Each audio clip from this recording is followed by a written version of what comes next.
ഒരു വാല്യൂ 10% കൂടി എന്ന് പറയുമ്പോൾ ഒരു value if a value increased by 10%, ഒരു വാല്യൂ 10% കൂടി എന്ന് വെച്ചാൽ അതിനർത്ഥം നമ്മൾ ആ വാല്യൂന് ഒരു വാല്യൂ 10% കൂടി എന്ന് വെച്ചാൽ നമ്മൾ ഇപ്പോൾ ഏതാണ് പർട്ടിക്കുലർ വാല്യൂ അതിനെ നമ്മൾ 110/100 കൊണ്ട് മൾട്ടിപ്ലൈ ചെയ്താൽ മതി. അതായത് ആ വാല്യൂവിനെ 11/10 കൊണ്ട് മൾട്ടിപ്ലൈ ചെയ്താൽ മതി. പെർസെൻറ്റേജ് കൂടിയെന്ന് വെച്ചാൽ നമ്മൾ അതിന് ഇപ്പോൾ വാല്യൂ 10% കൂടിയെന്ന് വെച്ചാൽ ആ പർട്ടിക്കുലർ വാല്യൂയെ 110/100 കൊണ്ട് മൾട്ടിപ്ലൈ ചെയ്താൽ മതി, അല്ലെങ്കിൽ 11/10 കൊണ്ട് മൾട്ടിപ്ലൈ ചെയ്താൽ മതി. Similarly if a value decreased by 10% ആണെങ്കിൽ നമുക്ക് ആ വാല്യൂവിനെ 90/100 കൊണ്ട് മൾട്ടിപ്ലൈ ചെയ്യണം, അല്ലെങ്കിൽ ആ വാല്യൂവിനെ 9/10 കൊണ്ട് മൾട്ടിപ്ലൈ ചെയ്യണം.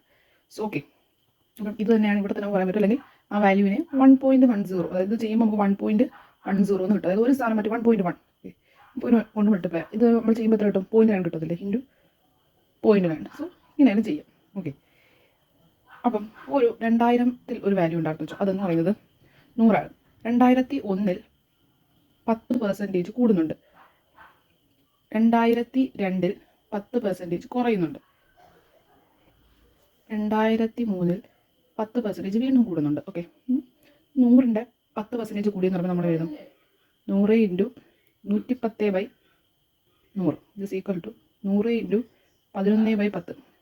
അപ്പം അതുപോലെ ഇവിടെ വരുവാണെങ്കിൽ നമുക്ക് ഇനി അപ്പോൾ ഇവിടെ എത്ര വരും? 110 വരും. ഇനി ഇവിടെ വീണ്ടും 10% കൂടി, ഇതിൻ്റെ 10%, അതായത് 110 × 10% കുറഞ്ഞു. സോ 10% എന്ന് പറയുമ്പോൾ തന്നെ അറിയാമല്ലോ, കുറഞ്ഞു. സോ 90 ഈക്വൽ ടു ചെയ്യുമ്പോൾ 90 ആണെന്ന് കിട്ടും. ഇവിടെ വീണ്ടും 10% കൂടി, 99ൻ്റെ 10%. 10% എന്ന് പറയുമ്പോൾ കൂടുതലല്ല, അപ്പോൾ 110/100 ഈക്വൽ എത്ര കിട്ടും? 108.9 കിട്ടും. ഇവിടെ 10% കൂടി, അതായത് 100ൻ്റെ 10%, 100ൻ്റെ കൂടി, 10% കുറഞ്ഞു. വേണ്ട, ഇതാണ് അത് കുറഞ്ഞു. ദെൻ വീണ്ടും 10% കൂടി. വേണ്ട, ഇത് കണ്ടോ, ഇത് ഈ ഒരു സംഖ്യ എന്ന് പറഞ്ഞാൽ കൂടുതൽ, ഇത് 10% കുറഞ്ഞു, ഇത് വീണ്ടും 10% കൂടി.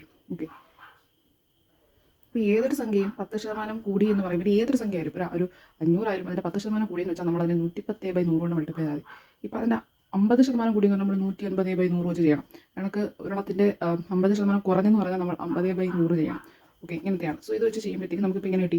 ആദ്യം നമുക്ക് 100 കിട്ടി, പിന്നെ 110 കിട്ടി, പിന്നെ 199 കിട്ടി, പിന്നെ 108. ഇതിൽ നിന്ന് ഇതിലോട്ട് ഡയറക്റ്റ് ആയിട്ട് വരാനുള്ളൊരു വഴി എന്ന് പറയുന്നത് എങ്ങനെ നോക്കാം. അതായത് നമ്മുടെ ആദ്യത്തെ 100 അല്ലേ, ഈ 100നെ 11/10 കൊണ്ട് ചെയ്യുക. ഇത് ചെയ്യുമ്പോൾ നമുക്ക് എന്ത് കിട്ടും? 110 കിട്ടും. ഈ 110നെ 90/100 ചെയ്യുക. അപ്പോൾ ഈ 110നെ 90/100 ചെയ്യുക. അപ്പോൾ ഇതും കൂടെ ചെയ്യുമ്പോൾ ഇത് ചെയ്യുമ്പോൾ തന്നെ 110. ഓക്കെ, ഇൻറ്റു ഇത്രയും ചെയ്യുമ്പോൾ 99 കിട്ടും. അതിൻ്റെ കൂടെ വീണ്ടും 110/100 ചെയ്യുമ്പോഴാണ് നമുക്ക് ഈ 108.9 കിട്ടുന്നത്. അപ്പോൾ ഇതിനർത്ഥം 100 × 110, ഇവിടെ 110 ആയിരുന്നു കേട്ടോ, 110 അല്ലെങ്കിൽ എഴുതാൻ കറക്റ്റ് തന്നെയാണ്. 100 × 90/100 ഇൻറ്റു 110/100, ഇതാണ് എന്ന് പറയുന്നത് 108.9. അതായത് ഇനിഷ്യൽ വാല്യൂ